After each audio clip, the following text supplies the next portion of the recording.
commissioned by Arun District Council via West Sussex County Council to spend some of the Shared Prosperity Fund essentially to animate this space, but also to make the joins across the Arun area between the creative and digital communities. So lots of you are doing really amazing stuff, and what's also starting to, well, entering our kind of orbit very clearly now is there a collaboration starting to emerge between people who might have been broadly aware of each other but are now getting to know each other, and that's really exciting. So hopefully there'll be more of that kind of thing. So the whole purpose of this event is to do a couple of things, which is to introduce and showcase a member of the community and their practice, and tonight that's Jonathan, who'll be showcasing his creative practice shortly and his journey to his current creative practice. And then we're going to have a conversation on the theme, which is all about collaborative partnerships, with Julia, who is from Worthing but actually has this really lofty, amazing job at the Royal Shakespeare Company, heading up everything to do with broadcast and digital. So we're going to talk about creative partnerships more generally. So that's the theme for this evening. There may be a few other people that join us, but if not, you're all very welcome, and we will have pizza from about 6:30, 7:15, and the talks will go on to about 6:30, 7:15, and then we've got a chance to all have more chat. That's pretty much it. So I'm going to just step through and load up Jonathan's Pecha Kucha in a moment. So the agenda kind of looks like this. Hopefully you can see that. We'll get into the talk shortly.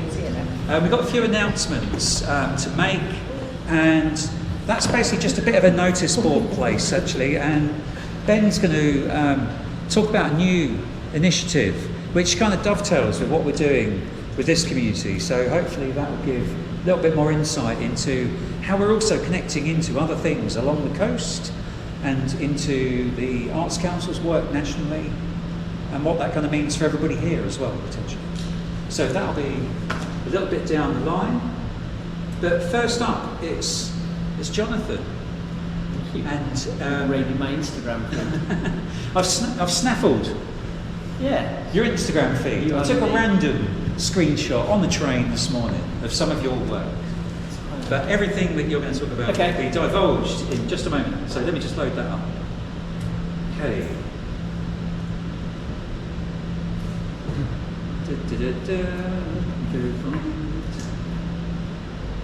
Okay, so those of you that don't know the format, I put it on and explain. Anybody not know about Pecha Kucha? Pecha Kucha. So it says 20 visuals on a 20-second timer. Pecha Kucha is the Japanese word for chit chat. So it's supposed to be just quick and chat. 20 seconds can either be really long or really short, depending on what you say. So I'm going to put the timer on, and then I'll see how it works. See you on the other side. Okay, you ready? Here we go. Okay, so I started in the northwest of England, and it's really difficult to find a picture that sums up the northwest of England in the 70s and 80s. But anything black and white, so just think Coronation Street, dark Satanic Mills, coming to an end. That's it. I grew up the other side of that hill. So, 10 points if you can spot me in the picture.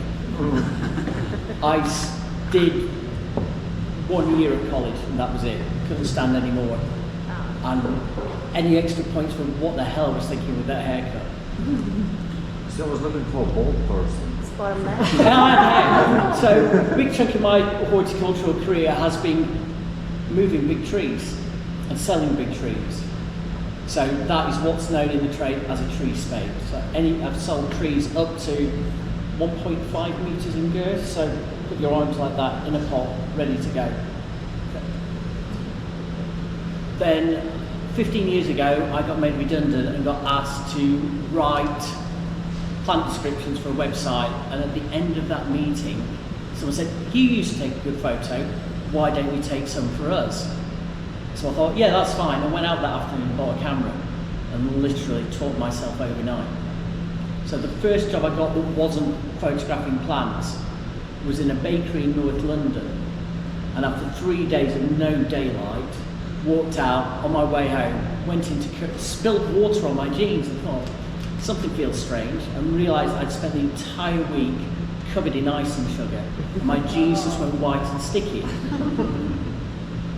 At the same time, someone said, I saw this, talking to someone, said, oh yeah, I go and do this gardening competition. So I sent this email off and got this phone call on a Saturday afternoon that said, I've got a flight and a ticket that took me here, which was Japan. You see, that I knew would get your attention. And every year I photograph the World Naked Gardening Day.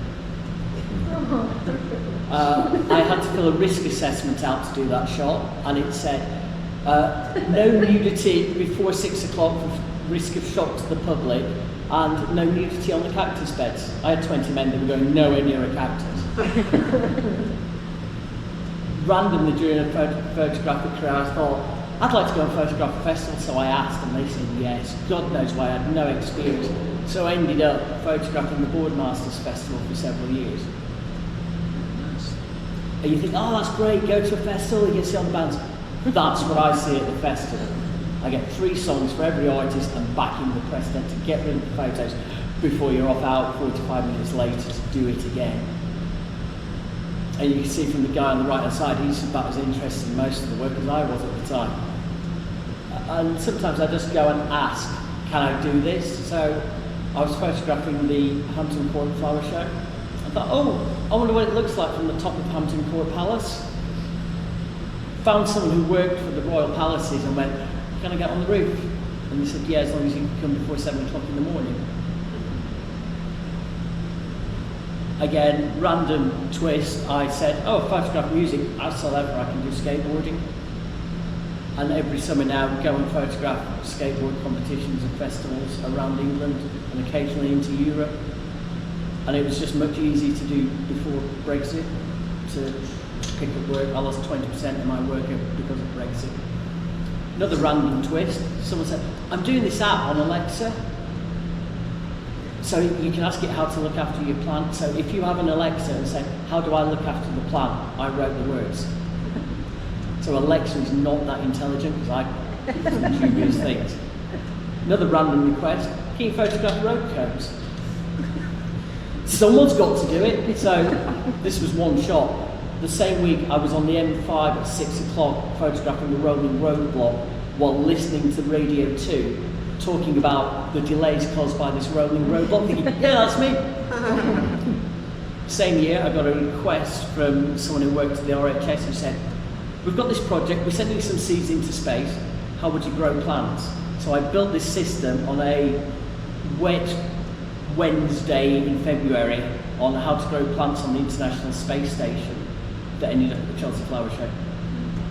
Again, Chelsea Flower Show, I get paid for the last 10 years to go and take pretty pictures of gardens at 5 o'clock on a Monday morning before anyone goes in. Which, yeah, that's great. It's not. It's 5 o'clock in the morning and I'm working until 11 o'clock the night before. And again, if it turns, that's what I see at the Chelsea Flower Show.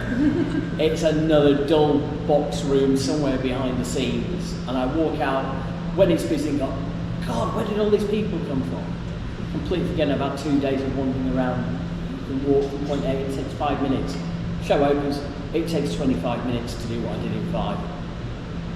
Another random job. I don't know if you can make that out. That's a 6-month-old Jaguar.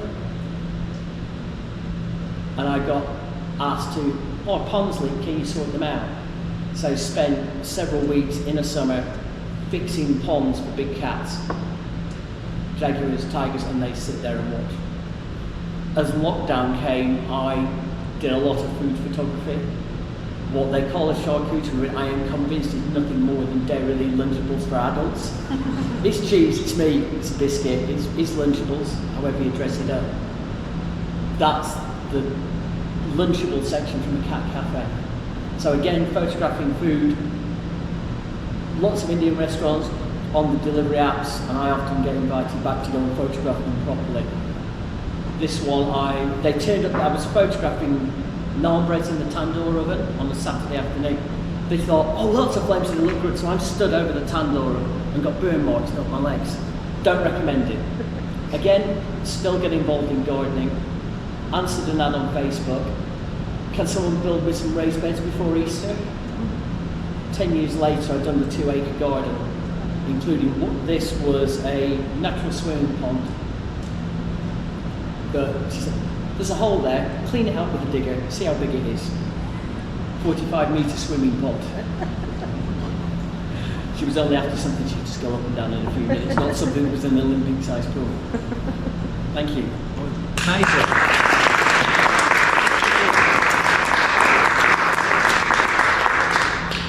There you are, a winding path and Very lots winding. of random Twists. like every good creative story. Absolutely. Thank you. So Jonathan's going to be around. If you've got any questions for Jonathan about his work, his practice, choices he's made, anything like that, please feel free. Otherwise, Julia and I can have a chat. And we'll maybe do some questions more broadly at the end.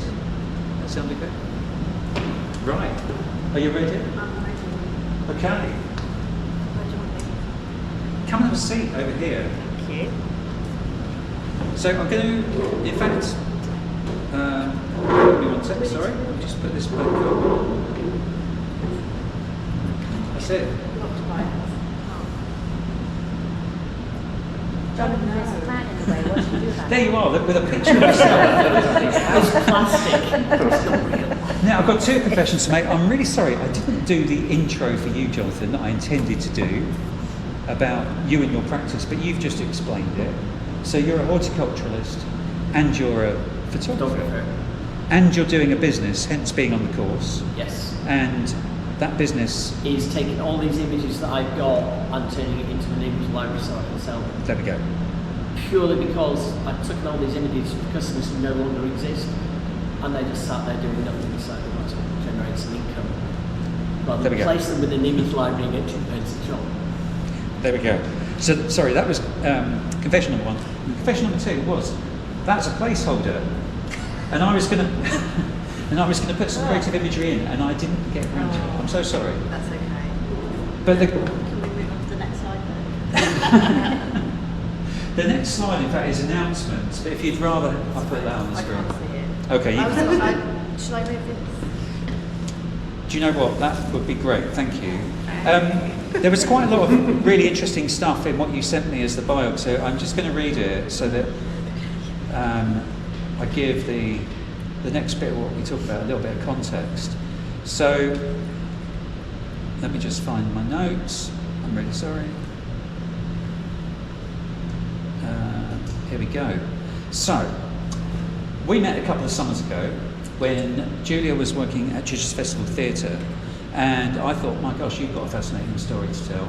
I hope we get to share it sometime. And here we are.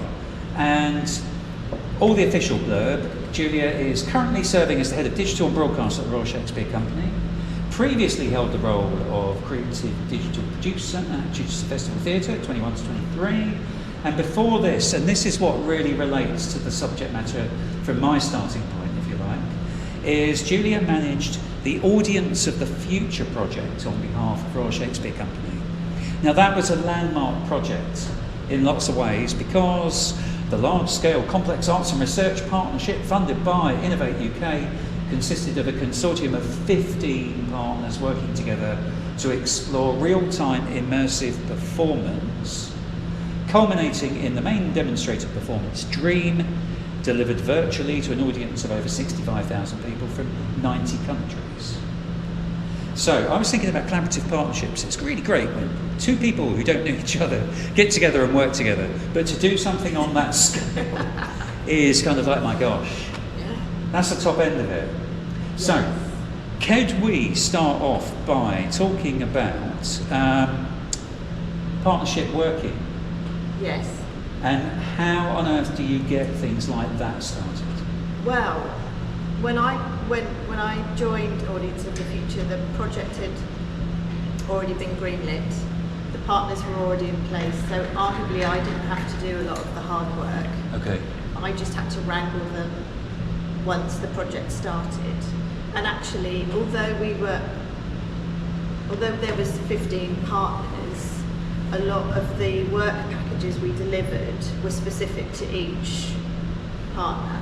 Okay. And it was the main demonstrator that brought a lot of the partners together. So the partners were Royal Shakespeare Company, Manchester International Festival, Punch Drunk, Philharmonia, the London Philharmonia Orchestra, Magic Leap, Epic Games, Goldsmiths, Portsmouth University, De Montfort University.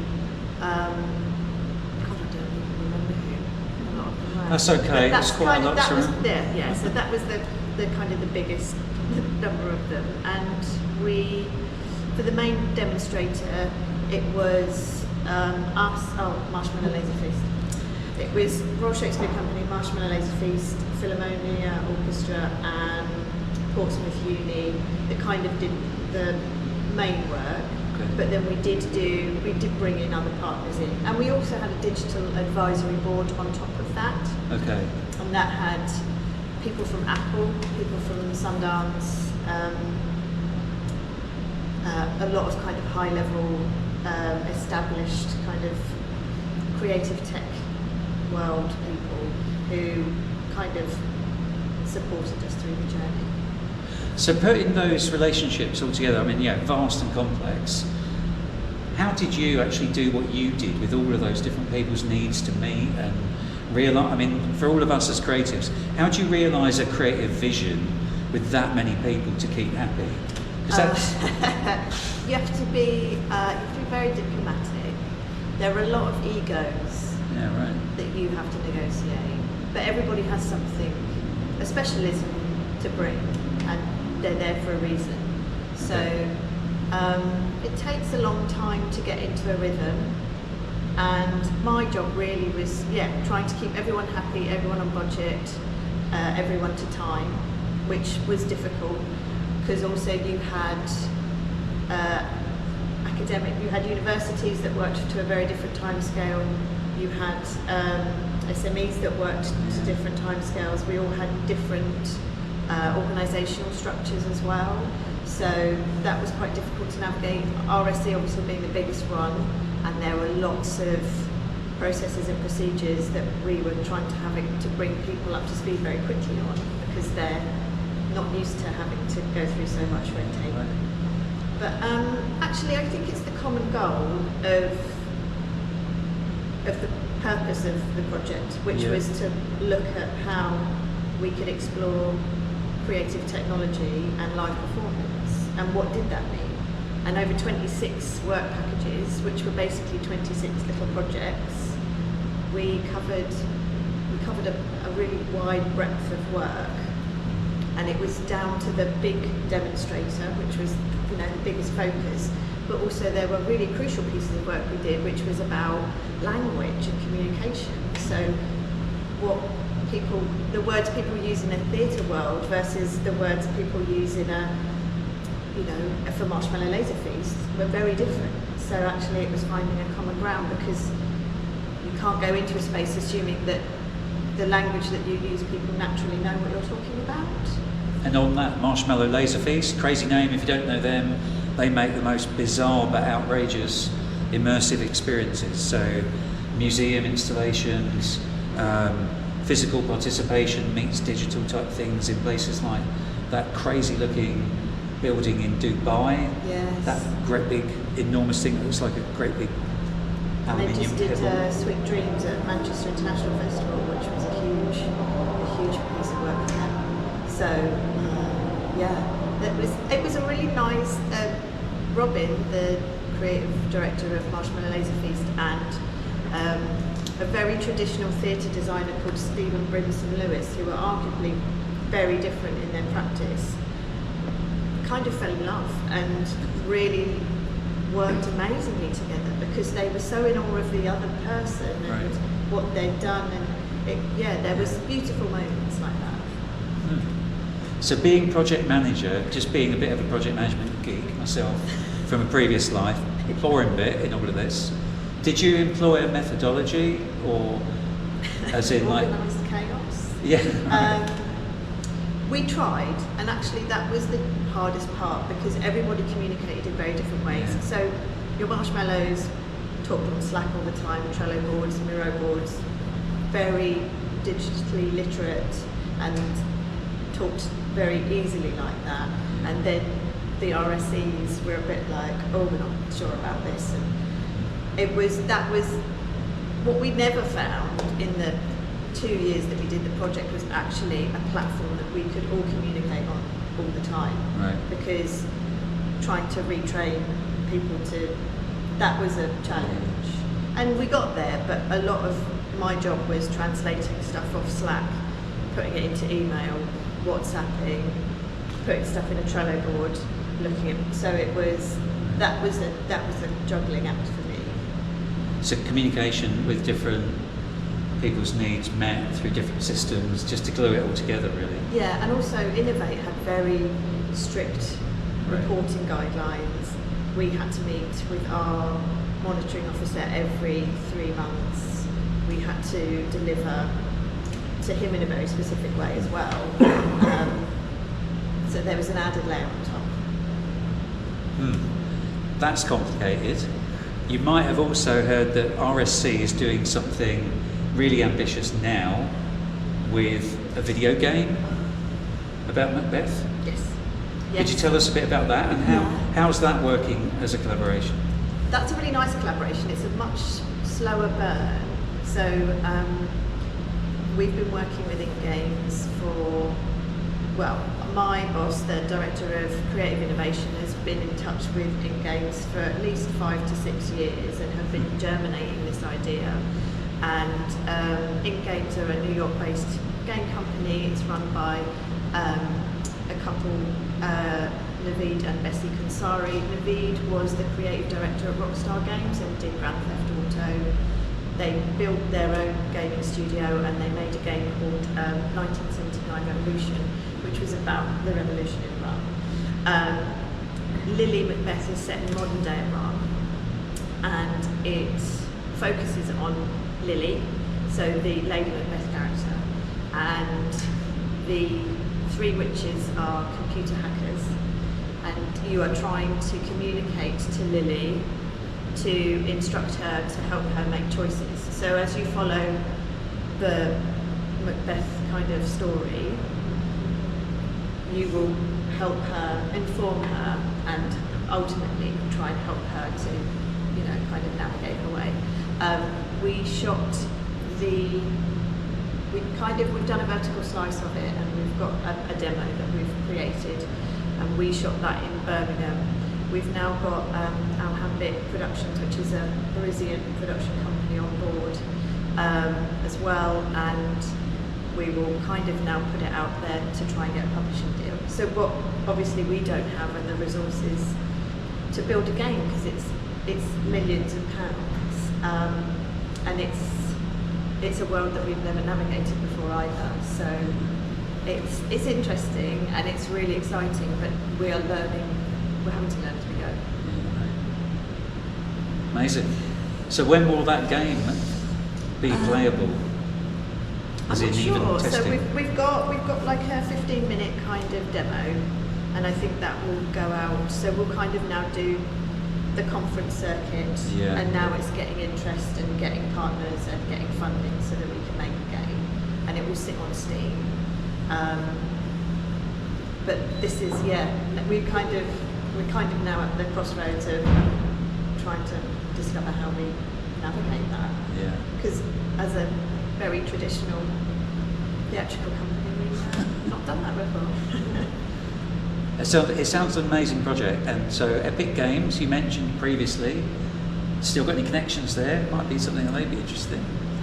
It might be. Unfortunately, there was quite a large exodus.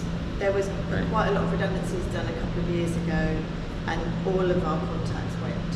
Same with Magic Leap as well. Yeah. They expand really quickly, and they contract very quickly as well, which is quite difficult to deal with. Yeah. But actually, we had a lot of interesting conversations with Epic Games, and we did get an Epic Mega Grant, and I don't know if they still exist now, but we're working with we're working in Unreal on a Bloomberg project. So I'm a tech fellow for Bloomberg for their digital accelerator program, and we're looking at creating virtual model boxes. So when a show is made, the designer will do a physical model box which is a quarter of the size of the stage, and they're beautiful, but they're really unsustainable and they don't travel well, and it needs to be redesigned a bit. So we're looking at building the virtual version of the set, and we're doing it in Unreal, but we're also doing it in Unity as well, and that's kind of what we're testing at the moment. So that's quite fun too. That sounds cool. So these resources, are they collaborations in terms of those skills? Because I don't imagine RSC having Unity developers on the staff. Interestingly, a production manager I worked with at Chichester that came to the RSC as well taught herself Unreal.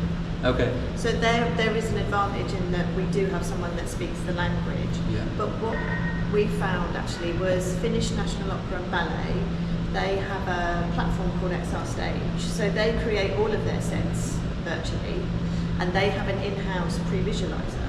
Okay. So we used him to do the first prototype for us, because actually there's a show we're about to open at Stratford called Edward II, and the designer Leslie Travers designs the Finnish National Opera. Okay. So he was like, we can use them. So that was our first kind of test of that. And then for a show that we'll be doing in the new season that's just been announced, Titus Andronicus, we will use Preview, who are a company that LiDAR scan all of the theatres in the UK. And they use it mainly for, so when you go and buy a ticket for like Matilda or Moulin Rouge, and you can do the view from your seat, what you're looking at, the stage that you're looking at has been created in Unity, but you don't have 6 degrees of freedom, and you can't explore the set and look backstage and stuff like that. Yeah. So this is kind of, we're doing the next level for that. But it's kind of replicating how architects build a building. You know, they do it, they use the BIM model, they have the virtual design, all of the people feed into it that need to, and they kind of try and work out all of those issues before it's built. Yep. And that's what we're trying to replicate. Thank you. So this is complicated stuff, right? But it's, at the end of the day, it's very simple. It's about what you say, and what I'm hearing also from my experience, it's about finding the specialists who really know their stuff, so that if there's a lesson in forming collaborations, it's with people that you admire because they're that good at what they do. You know that they're going to respect you for what you do. It is a knowledge exchange. It's a knowledge thing. Definitely. Yeah, right. And also you can't be precious. Yeah. My boss says, and it sounds a bit unsavoury, but it's kind of quite true, is if you go into collaboration, you have to be prepared to maybe kill your babies, because if you want that constructive feedback and that relationship, and you want to be able to move forward, and there is a gap in your knowledge and your specialism, you've got to allow that in, and if that means making changes, you can't be too set on what it ultimately is going to be. Yeah, right. So that's one lesson. Another one, by the sounds of it, just picking up from something you said really early on in the conversation, is about sharing the vision and being able to articulate that potentially in slightly different languages. Yes. Yeah. And that sounds to me like a really important part of your role personally, in terms of your career development and the responsibility you've had to make all these things hang together. Yeah, I mean, I think for me, I love being. I don't put myself as a creative on any. You know, I'm not comfortable in a creative sphere, but I love enabling creativity. Yeah, right. And I'm very comfortable with that. Yeah. I think it's difficult when you are the creative and you have poured blood, sweat and tears into something, for then somebody to come along and go, you need to completely change this. So I think it's about choice. And also it can be, you don't have to be in agreement, but you do have to be in alignment. Yeah. That was a really big thing for me, is that, you know, you might not agree, but you do have to back me up. the vision's going to be realised, that's a compromise, right? Yeah, I mean the biggest compromise for Audience of the Future was our main demonstrator was meant to be a location-based experience in Stratford-upon-Avon. Okay. And it was going to be in an old shopping centre, and it was based on Midsummer Night's Dream, and we were a few weeks off the build starting and COVID hit, so we completely pivoted. The lead creatives wanted to make a VR experience, but we commissioned IT Media to do a bit of research around what people wanted. And then there was a massive digital inequity. We couldn't create something on a headset when 4% of the population own a headset. So it had to be democratic, and people wanted liveness and togetherness, and that's what fed what ultimately became Dream. Okay. Interesting. Thank you. You can probably smell the food, so. Thank you, Julia. That was fascinating. Quick round of applause, and then we'll do some questions. It's not often you get insights into unbelievably complicated but really high-profile creative projects. So thank you so much for sharing. There's some really amazing lessons in all of that, which hopefully will translate. I know we're all doing things in different spheres, but I think everything you've described, it really resonates with me. And the bit I'm really interested in is the leadership role that you play in all of this. Because being a collaborator, sometimes you've got to take a leadership position about, like you said, managing all of those challenges where you've got the big egos and the specialisms, but somehow you've worked out how to balance all of that. Yeah, kill it with kindness. Okay. That's the best advice I can give. I think it's, for me, having perspective and a sense of humour, and a really strong working relationship with my immediate boss, because I could talk everything through before really I made a decision, or if I felt uncomfortable about having to make a decision. I think it's really important, and take the time, because it's, sometimes there were definitely moments where I thought this is never going to happen. Like for Dream, it was a live broadcast in a virtual forest. We had live actors in mocap in a volume in Portsmouth, and we broadcast it globally. And it was only like a 20-minute show, and then we did a live Q&A afterwards. And until we did the first live show, we hadn't had a run-through that had gone without a glitch. Like something fell down, because we had so many layers of it. It wasn't just the virtual forest and the avatars, it was how it was broadcast and all the multiple things. And there was just silly things, like there was a chair on a cable and all the sound went but trying to work all of that out backwards, it was a lot. And we did pull it off, and we had a clean show every time, but there was real fear there. Brilliant, thank you. Any questions before we open up the field? Go for it, Ben. See, you probably answered it already with Killing with Kindness, but do you have any other tips on how you work with so many organisations all at once, rather than just with one organisation at a time? I think it's, for me, I find the most helpful trick is finding the way to get the best out of each of them. So don't treat them all necessarily the same way. I mean, that doesn't mean showing them preferential treatment, but it might be how you approach them, it's the language you use, it's trying to kind of get the best out of each partner might mean a different way of kind of dealing with them and getting them comfortable and trust you. Like, trust is a really important thing.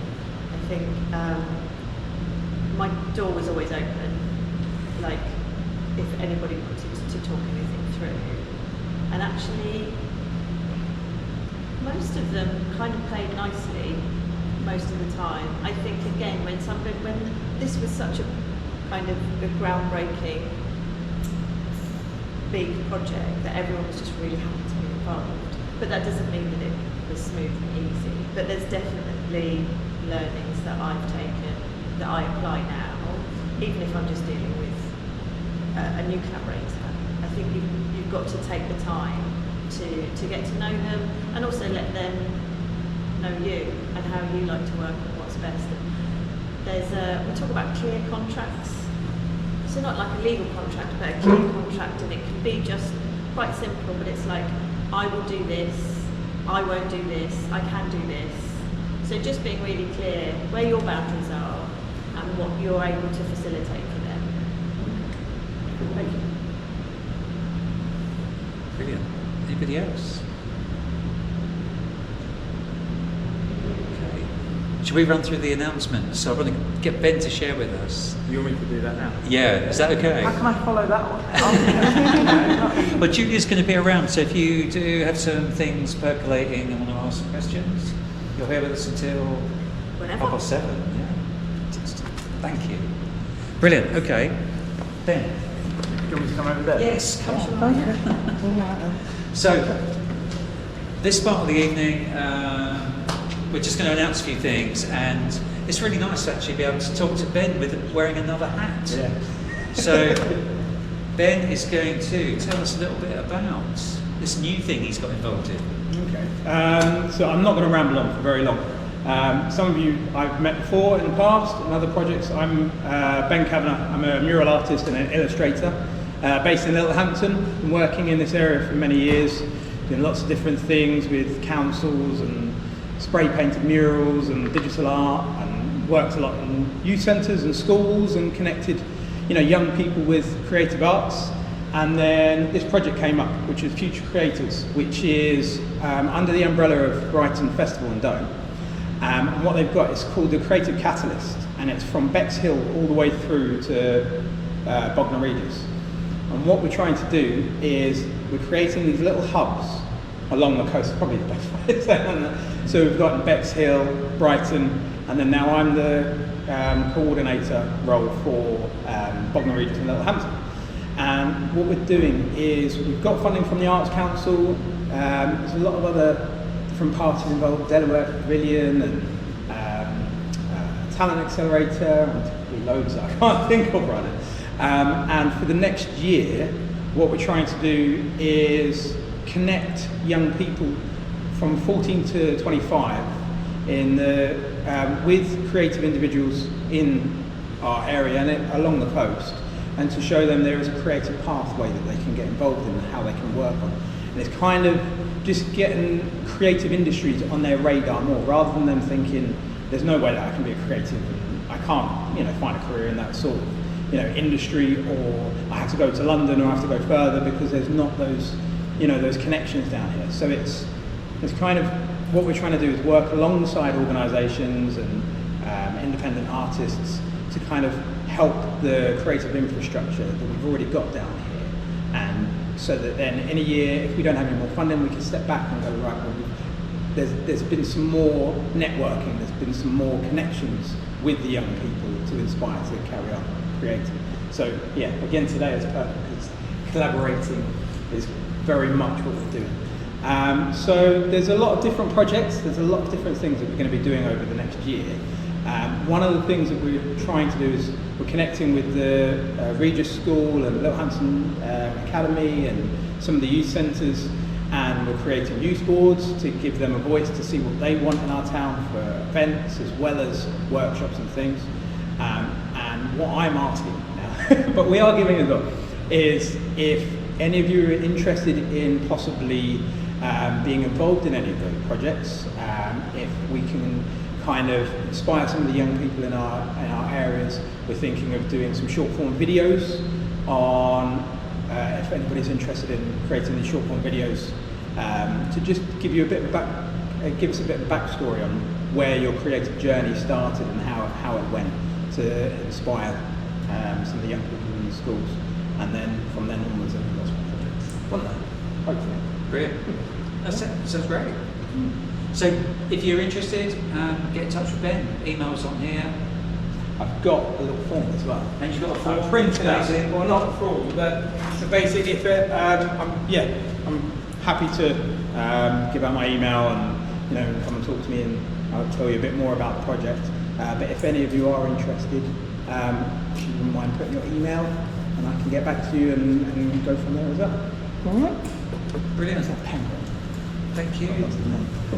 Okay, right. Just skim through a couple of other things, and then we'll get the food open, and then we can all just hang out. So, the last few sessions, I've been putting up some recommended reading, and I'm switching between business, tech, creative stuff more generally, but also the humanities.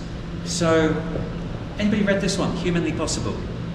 It is an absolute gem of a read. 700 years of the history of humanism, basically. So in this, which you can basically find out about from these links, and this will be shared to everyone, you might be interested in how typography as a discipline emerged. Well, you'll find out in this book.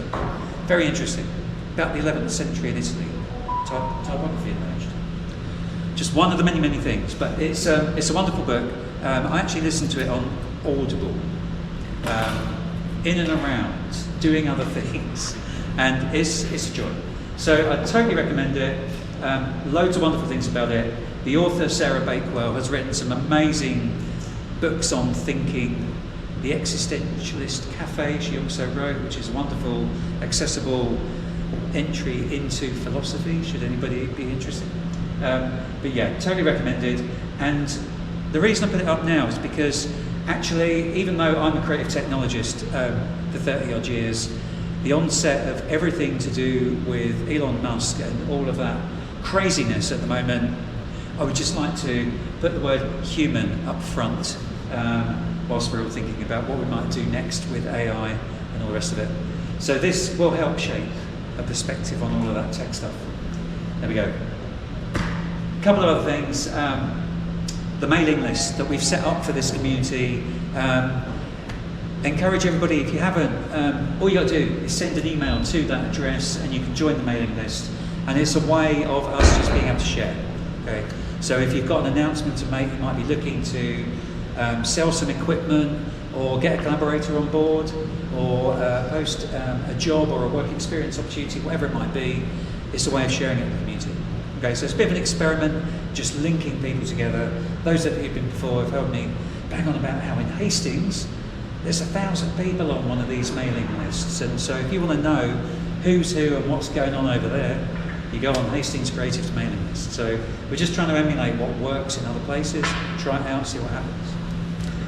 In addition, if you've got any announcements like Ben's just now, let us know. And these events, which we're hosting every month, usually the last Thursday of the month, just send us an email and I can include your stuff. If you want to share it with the group, please do. Okay, so that brings me to next events. Creative Leadership, 27th of Feb. That's the next event. It's going to be at Arcade Lounge in Littlehampton, which is a great venue. A lunchtime slot, 12 till 2. And Donna Close is going to be joining us. So if you don't know Donna, you do know Donna. Donna's great. She's kind of part of the Adventures and Wisdom team, and she, in the last year, has been writing the creative vision for Bognor in consultation, but working with the council. And she's going to tell us a bit about some of the amazing stuff she's been involved in, which is creative leadership on all sorts of levels, from localised stuff to advising the Irish government on how to get people into food via festivals, I think is one of the projects, but all sorts of interesting stuff. And then in March, advisors and non-exec directors. I'm really thrilled actually, we've got Arjo Ghosh who's going to join us. He, if you don't know Arjo, in Sussex he's quite a big name as a digital technology entrepreneur. He was the founder of a business called Spannerworks.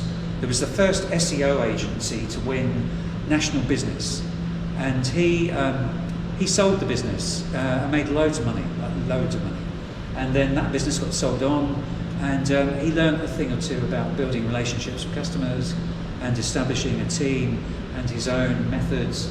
And he's now become a business angel, and he also sits on the board of, in fact, he's the chair of Audio Active, some of you might know. And so he's really helped them grow and become a real force in their own space. So Arjo's a lovely guy. He's very generous with his time, his ideas, and his enthusiasm, and he's very helpful in building boards and establishing things like advisory networks around your business. So he's a great person to meet. So he'll come and talk to us about how you might do that. And then the final session, angel funding. We're going to bring some angels in to talk about investment and how you might grow through that method. Okay, so that's the remainder of the events that are scheduled. As ever, if you wouldn't mind taking a photo of the code and giving us some feedback on the event, it all helps us to put the data into the council to persuade them that they really should invest in doing more of this kind of thing. So far, all of the feedback has been amazing and really good, and if it's not to your liking, then please do tell us as well, and we will make sure we take it on board.